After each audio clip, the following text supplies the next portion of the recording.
comme nous passons des heures et des jours et des semaines et des mois qui sont des mois terribles pour l'âme Israël, bah, il faut savoir que chaque mois juif, il a une Héhara, un éclairage particulier. Et il me semblait intéressant de travailler avec vous sur le sujet de Tevet. Le mois de Tevet, il est particulier. Et dans le Siddur Ashkenaz, il y a euh, les Tsiroufé Shemot de chaque mois. C'est quoi le Tsiroufé Shemot de chaque mois? C'est qu'en fait, le nom Yudke Vavke, donc Yud et après He et après Vav et après He, il a des Tsiroufim, des combinaisons différentes. Et en fait, chaque mois, il est connecté avec une combinaison différente du nom d'Akadosh Baruch Hu, qui est lui-même associé à soit des rachet votes, soit des sofet votes de versets. Rachet votes, c'est les initiales de 4 mots successifs d'un verset. Sofet votes, c'est les dernières lettres de 4 mots successifs d'un même verset. Et en fait, il est écrit en fait que normalement nous devons avoir la kavana au moment où on fait le moussav de Rosh Chodesh, de connecter le nom d'Hachem de la prière avec les Tsirouf Shemot. Donc voilà, je ne sais pas si vous avez déjà entendu parler de ce sujet. C'est un sujet qui est très important. À notre niveau, à nous, nous n'avons pas ces kavanot. Et le Rav, d'ailleurs, à part à titre exceptionnel pour certaines personnes qui étaient vraiment des très grands Talmidei Chachamim, ou bien des personnes qui suivent la Shita du Rashash et qui sont des Mechavnim, qui ont l'habitude d'avoir les kavanot des noms d'Hachem dans la prière. Nous n'avons pas l'habitude d'avoir ces kavanot. Mais il n'en reste pas moins que si ces kavanot sont écrites, c'est qu'elles ont un sens essentiel. Et si elles ont un sens essentiel, alors il y a 12 combinaisons différentes selon les 12 mois de l'année qui sont apprises des Tseroufé Shemot, les Tseroufé Otiot, pardon. C'est écrit Alors, différemment. exactement. Et là, en fait, on va voir que le mois de Tevet, en fait, il est très engageant pour nous. Donc, on y va.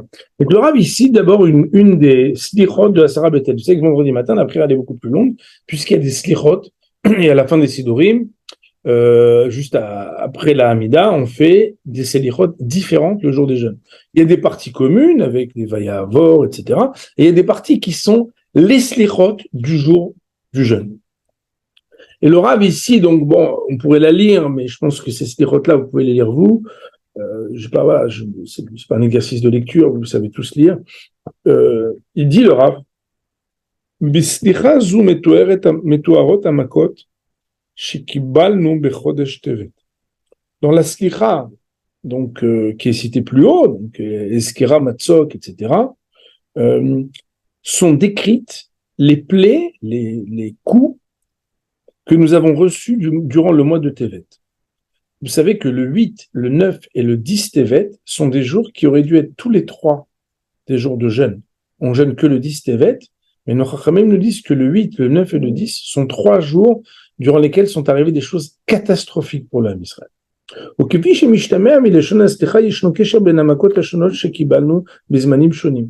Et comme il s'entend des mots de cette slicha, donc de cette prière de supplication, il y a un lien entre les différents coups qui ont été portés au Ham Israël, malgré le fait que c'était à des époques différentes. Autrement dit, c'est pas dans la même génération qu'on a une Maca qui a duré le 8, le 9 et le 10, mais c'était à des années différentes. Et cette concomitance de datation 8, 9 et 10, en dépit du fait que c'était pas la même année, et dans des contextes qui se veulent être différents, ont été mis comme une chaîne avec des maillons qui sont attachés dans cette slicha, et la particularité, c'est que c'est ce mois-là qui amène un éclairage obscur, particulier.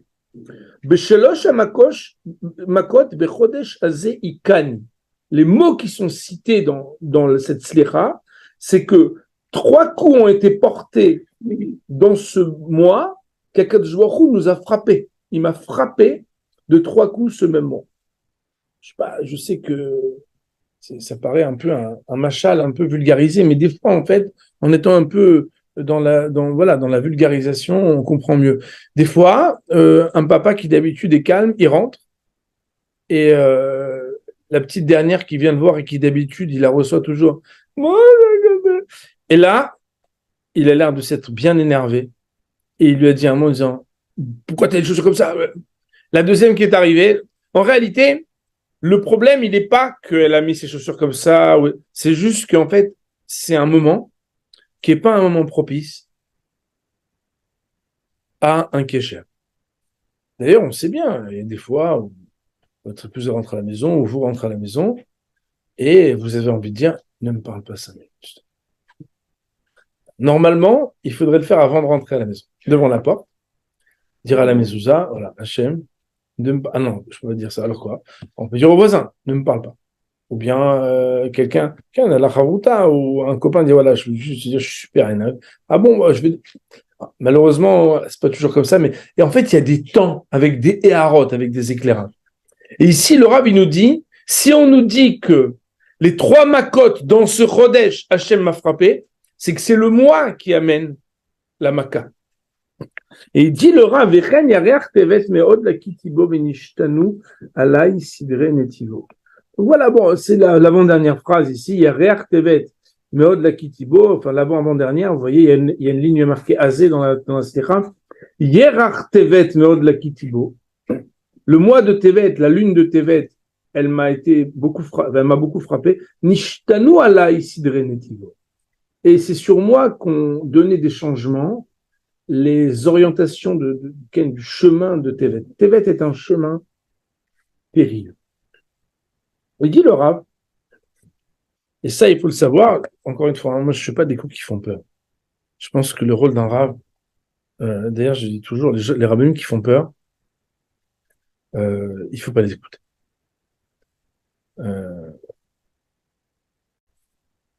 Il dit le Rav, dans le Zohar à la parashat Shemot, Ita à la Pasuk, chez Nemar al Moshe Batitzpene ou Shlosha Irachim, il est marqué que Moshe Rabbeinu, lorsque il a été caché pendant 3 mois, parce qu'il était prématuré, comme vous le savez, il a été caché pendant 3 mois, il y a marqué dans le Zohar, Ilen Tlat Yachin de Dinakashiash Sharaya Be'alma. Les 3 mois durant lesquels il a été caché sont connectés avec les 3 mois difficiles dans l'année. Ou Maïniou, et c'est quoi les 3 mois? Alors nous, on se dit, c'est une suite, quoi. Ça peut être que des mois qui se succèdent. Pas du tout. C'est Tammuz, Av et Tevet. Tu dis, mais non, Tammuz, Av et Elul. Non, parce qu'on est dans des prinotes, on est dans des dimensions. C'est Tammuz, Av et Tevet.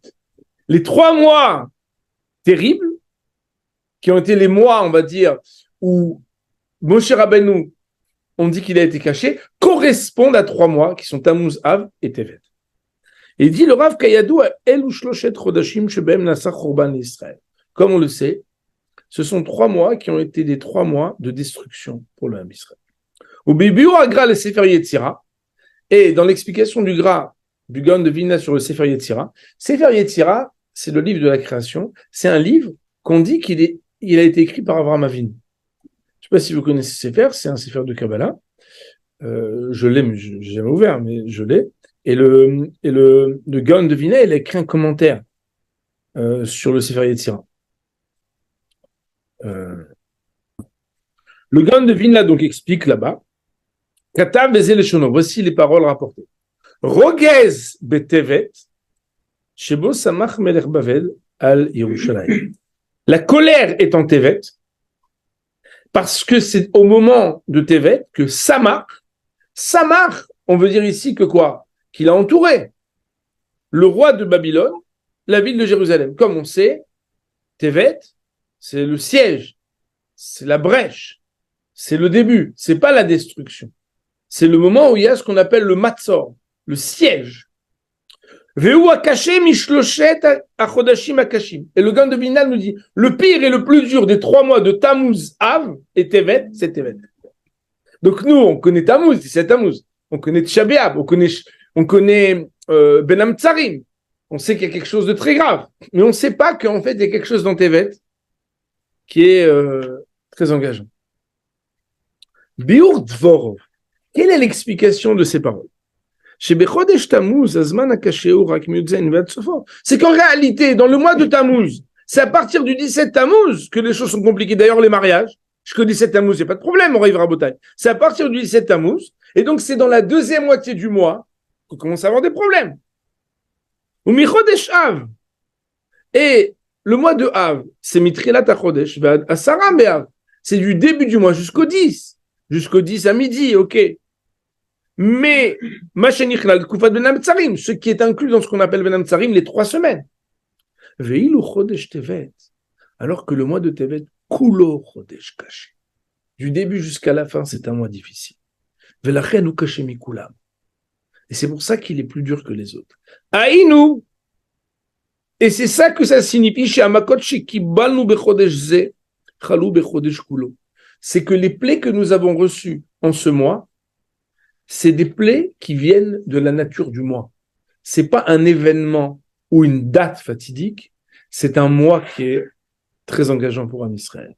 Nishtanu alay sidrei netivo, puisque la slicha qu'on a citée, c'est que la lune de Tevet, le mois de Tevet, c'est celle que Méhod la Kitibo. J'ai beaucoup reçu de coups pendant le mois de Tevet, et c'est donc le mois de Tevet dans son intégralité. Et c'est pour ça que, selon le Zohar, selon le Gaon sur le Sifra de Tzniuta, d'expliquer que le mois de Tevet, il est pire dans ce qui représente le Khorban que les autres mois de l'année. Bedivra Arizal, et l'autre jour, quand j'ai dit ça, je me suis dit, après, je vais essayer de vous traduire à mon niveau. Ce que moi, je pense que ça devrait nous faire réfléchir. Bedivra Arizal Midbaer, dans les paroles du Arizal, il s'explicite chez Yudbet Atzirufim Shel Shem Havaya, c'est que les combinaisons au nombre de 12 du nom Havaya, ça veut dire quoi? Daïnu kol efsharuyot asedesh shel arba otiot shel Havaya shem mofane giluyo idbarach babria, qui sont toutes les combinaisons de possibilités de l'organisation et de l'ordre de ces 4 lettres du Shem Havaya, qui représentent les conduites par lesquelles Akadosh Baruch Hu se révèle dans le monde. Alors là, je vais quand même expliquer un tout petit peu cette phrase que nous ne devons pas lire et traduire, mais étudier. Il existe différents noms d'Hachem. Mais le nom par excellence, c'est le Shem Havaya. Le Rav a l'habitude de citer les paroles du Rosh, de Rabbeinu Asher, mais en réalité, c'est écrit dans tous les Sfarim que le Shem Havaya Baruch Hu, c'est le nom d'Hachem. Et en réalité, qu'est-ce que c'est le nom? Donc, Ramim nous explique que le nom, c'est la seule chose qui t'appartient, mais qu'il n'y a que les autres qui l'utilisent. Parce que le jour où tu te parles et tu dis Mordechai, ça va? En général, il faut aller voir quelqu'un. Et en réalité, le nom, en fait, c'est ce qui te représente là où on peut parler de toi, même si on ne voit pas ton essence. Ah, Réhouven est là? Bah, s'il est là, tu es là. Donc en réalité, le Shem, c'est la manière avec laquelle nous percevons la conduite de quelqu'un. D'ailleurs, vous savez bien que les noms dans le Lashon HaKodesh, Shema Garim, les noms habitent les personnes. Ça veut dire qu'en réalité, le nom, on dit qu'il est inspiré, mais c'est surtout qu'en fait, le Shem de quelqu'un, d'ailleurs, le Shem, c'est aussi sa réputation. C'est la manière avec laquelle, même quand il n'est pas là, tu parles de qui là? Tu parles pas comme ça. Lama. C'est Adam Chashou, c'est Adam Tov, son Shem. Alors les Shemot de Hachem, okay, par exemple, on dit Ata Kadosh, je vais Shimcha Kadosh. De quoi on parle quand on dit. Alors il y a ce qu'on appelle la Hatzmut, l'essence d'Hachem, dont on ne peut pas parler, on ne peut jamais parler de l'essence d'Hachem. Elle est imperceptible, elle est au-dessus de nous, etc. Et il y a ce qu'on appelle les Shemot. Les Shemot, c'est quoi? C'est les conduites d'Hachem. Les conduites, en fait, c'est ce qui s'adresse à nous. La conduite d'Hachem, c'est la révélation d'Hachem dans ce monde. C'est la manière avec laquelle nous, on peut voir le Chesed, on peut voir le Din, on peut voir le Rachamim, on peut voir toutes sortes de midot d'Akadosh Baruch Hu. On va dire les les conduites qui révèlent la volonté d'Hachem dans ce monde. Ouais, c'est pas très compliqué ce que j'explique, mais pourquoi je dis ça, c'est parce qu'en réalité, les différents schémotes, les différents noms qui sont connectés aux différents mois selon leur combinaison mettent en avant des faisceaux, on va dire, de la conduite d'Hachem différents au fur et à mesure du déroulement de l'année. En réalité, en fonction de ce qui est défini des différentes conduites divines, de ces différents éclairages, ce que ça indique pour nous, c'est quelque part, Kivyachol, si on peut s'exprimer ainsi, la relation que nous devons avoir devant cette proposition de Kesher avec Akadosh Baruch Hu qui évolue au fur et à mesure du temps. Et le Rabbi nous dit ici, Em Keneged Yudbet Roche Hashana. Les 12 combinaisons sont en parallèle des 12 mois de l'année. Aïnou Shebechol Chodesh Migale Bimsuyam, c'est-à-dire que chaque mois se révèle de manière précise et définie une conduite qui sort, justement, qui émane de la combinaison différente et spécifique du nom d'Hachem, donc Havaya qui signifie les combinaisons du Yudke Vavke, ou Midbar, Sham, et dans le Harizal, il est explicité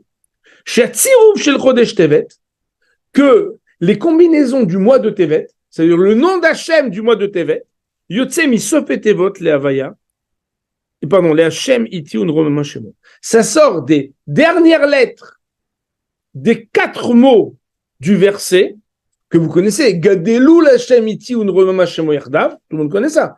Quand on sort le Sefer Torah, on dit donc Gadelou l'Hachem Iti Unromema Shemo. Vous voyez que l'Hachem, c'est Yud Kevavke. Donc la dernière lettre, c'est quoi? C'est le He. Iti, c'est le Yud. Unromema, c'est le He. Shemo, c'est un Vav. On a le Yud Kevavke, mais dans un ordre où on est et ensuite Yud, et ensuite Vav. Pardon, et ensuite et ensuite Vav. C'est bon? Autrement dit, Sophet Tevot, dernière lettre de ces 4 mots qui se succèdent. Et on a donc He et ensuite Yud, et ensuite He et ensuite Vav. C'est bon? Vous êtes là? Il dit le Rav, Seder Tsirouf ou Hey Yud Hey Vav. Et donc quand on les prend séparément, c'est Hey Yud et Vav. Veine Aklal ou, et voilà qu'il est un principe qui est érigé, selon lequel c'est que quand la combinaison ne sort pas des initiales mais des dernières lettres, ou shayach les kav small, à kav shel midat adin. Alors je sais, je vous introduis un peu dans des sujets profonds, mais en même temps dans la vie, il faut apprendre aussi. Alors il y a dans la Komat Adam, dans la nomenclature des sphères, dans la composition des sphères, il y a le côté droit, il y a le côté gauche et il y a la voie centrale. Le côté droit, ça va être, donc, vous connaissez un petit peu quand même, Chesed Gvura Tiferet.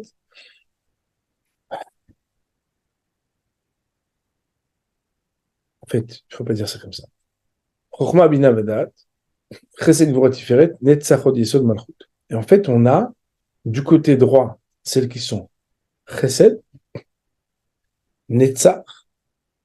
De l'autre côté, on a donc ce qu'on avait dit, quoi. Donc il y a Chochma, donc aussi Chochma, Chesed et Netzach. De l'autre côté, on a leurs équivalents. Okay, vous avez compris, donc Bina, Gvura et Od. Ouais, vous comprenez ce que je veux dire, moi. Donc il y a le côté droit, le côté gauche, et il y a la voie centrale. Dans les sphirotes, quand elles s'organisent, donc ce que j'ai cité, hein, donc bon, donc quand on a la voie centrale qui, par exemple, qui est Keter, après on a Chochma Bina Vadat, Chesed Gvura Tiferet Netzachod Yesod et Malchut. Il y a la voie de droite, qui est la voie plutôt, qui est le Kav Yemin, qui est le côté de ce qui va donner, de ce qui va apporter. La voix de gauche, c'est celle qui retient, celle qui concentre, et la voix centrale, c'est une sorte d'équilibre. Et il dit le Rav que quand il y a un nom qui sort des Sofet Tevot, des dernières lettres, c'est qu'on est dans le cave de la Midat Hadin. On est du côté gauche. On est dans le cave de la réduction et de la restriction. Et alors, il dit le Rav, Ve'achen Chodesh Tevet ou Chodesh Keshe, chez Midat Hadin Sholotet Bo. Et c'est pour ça que le mois de Tevet est un mois dur. Pourquoi? Parce que la Midat Hadin, l'attribut de rigueur, sévit pendant le mois de Tevet.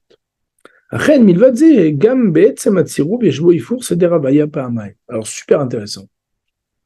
Si on regarde l'ordre des lettres qui composent la combinaison du nom d'Hachem qui est de Tevet, on a dit quoi? L'Hachem, Iti, Unromema, Shemo. L'Hachem, à la fin, c'est le He. Iti, c'est le Yud. Unromema, c'est le He. Et Shemo, c'est le Vav. Il dit le Rav, c'est 2 fois le renversement de l'ordre normal du nom d'Hachem. Parce que Yud-Ke, on le transforme en E-Yud, et Vav-Ke, on le recompose en Ke, en E-Vav. Il dit le Rav,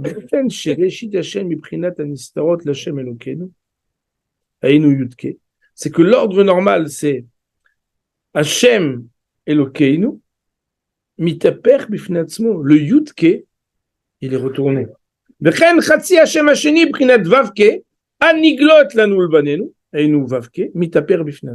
Autrement dit, il y a un renversement de l'ordre avec lequel normalement se déploie à la base le nom d'Akadosh Baruch Hu pour être quelque part dans quelque chose qui est le contraire.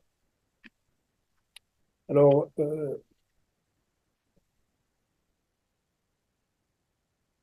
à quoi ça sert d'après vous de parler de ça? Il aura Abiyur le Fierkeinu, l'explication à notre niveau à nous. Alors le Rav, il disait toujours les Fierkeinu, à notre niveau à nous, parce que dans sa grande humilité, il disait, on ne comprend pas, mais on va quand même essayer de dire ce qu'on comprend à notre niveau. Et nous avons vu à plusieurs reprises, peut-être avec vous, peut-être avec d'autres Talmudim, que dans le Rav Outner, qui était un de ses maîtres, qui était son maître dans la Kabbale, lui aussi, il dit les Fierkeinu. Et d'ailleurs, plusieurs de nos rabbanim, ils disent des Fierkeinu selon notre niveau à nous, parce qu'en réalité, la Torah, la particularité qu'elle a, c'est que quel que soit notre niveau, on se rend compte que on est toujours les Fierkeinu. C'est toujours extrêmement relatif et infinitésimal par rapport à tout ce qu'on peut apprendre, de tout ce qu'on peut encore apprendre et comprendre plus tard. Et c'est-à-dire extraordinaire, parce que on ne réalise pas assez, en fait, la chance que nous avons. dit le Rav, כשמתגלה שם הוויה כסדרו התגלות מתחילה במציאותם של דברים כפי שהם בשורשם למעלה, שהיא נתינה לגילוי אצל המקבלים. Lorsque le nom d'Hachem se déploie d'une manière chronologique, Yud, Ke, Vav, Ke, le He représente ceux qui reçoivent. He iot shel netina la mekabel. He lachem zara. Le He, c'est lorsqu'on dit à quelqu'un Hey lecha, tiens pour toi. D'ailleurs, dans la Gemara, on connaît Hey lach. La Gemara entière, Hey lach, voici pour toi. Hey la'a migala et yud. Le yud, c'est le point qui paraît être intouchable et impalpable. C'est un point. Mais ce point-là, yud, Ke, Akadosh Baruch Hu, il te dit, tiens, prends-le. Akadosh Baruch Hu, il prend le yud et il l'adresse à celui qui le reçoit en lui proposant de disposer de quelque chose pour aborder ce qui est intouchable. Prinat Chochmato Idbara. Hei Tata'a, le deuxième est Megale Tavav Shouklal Hanaga. Le Vav, on sait que c'est le Vav du Chibour. Le Vav, c'est le lien. Moshe ve Aaron. Aaron ve David. Le Vav, il crée le lien. Et Akadosh Baruch Hu aussi, il nous propose le lien. Il nous propose la Chokhma, il nous propose le lien entre le ciel et la terre. Le problème, c'est que quand on inverse le Yud-Ke, et que c'est Ke-Yud, on inverse le Vav-Ke, et qu'on est Evav, tout commence par le He. C'est qui le He? C'est le Mekabel. C'est nous. Ça commence pas d'en haut vers le bas. Ça commence du bas vers le haut. Quand le Gilouï, la révélation, commence par le He, ça veut dire que ça va pas commencer par la force du haut vers le bas, mais tout va commencer par ta force à toi, le Mekabel. C'est d'en bas qu'on va devoir monter en haut, et pas le haut qui va faire, entre guillemets, un effort de déploiement pour descendre vers le bas. Tu vas avoir un lien avec le Yud d'Hachem, avec la Chokhmah d'Hachem. Ça va dépendre de ta avoda, de ton travail à toi. Parce que ça commence pas du Yud pour aller vers le He. Là, on est dans un mois où ça va commencer du He, si tu veux avoir un lien avec le Yud. Tu vas avoir un lien dans ce qui est la Hanaga d'Hachem, la conduite d'Hachem, qui lie les cieux à la terre. Eh bien, le deuxième est de la conduite qui se révèle à toi. Il ne va pas se révéler du haut vers le bas, mais du bas vers le haut. C'est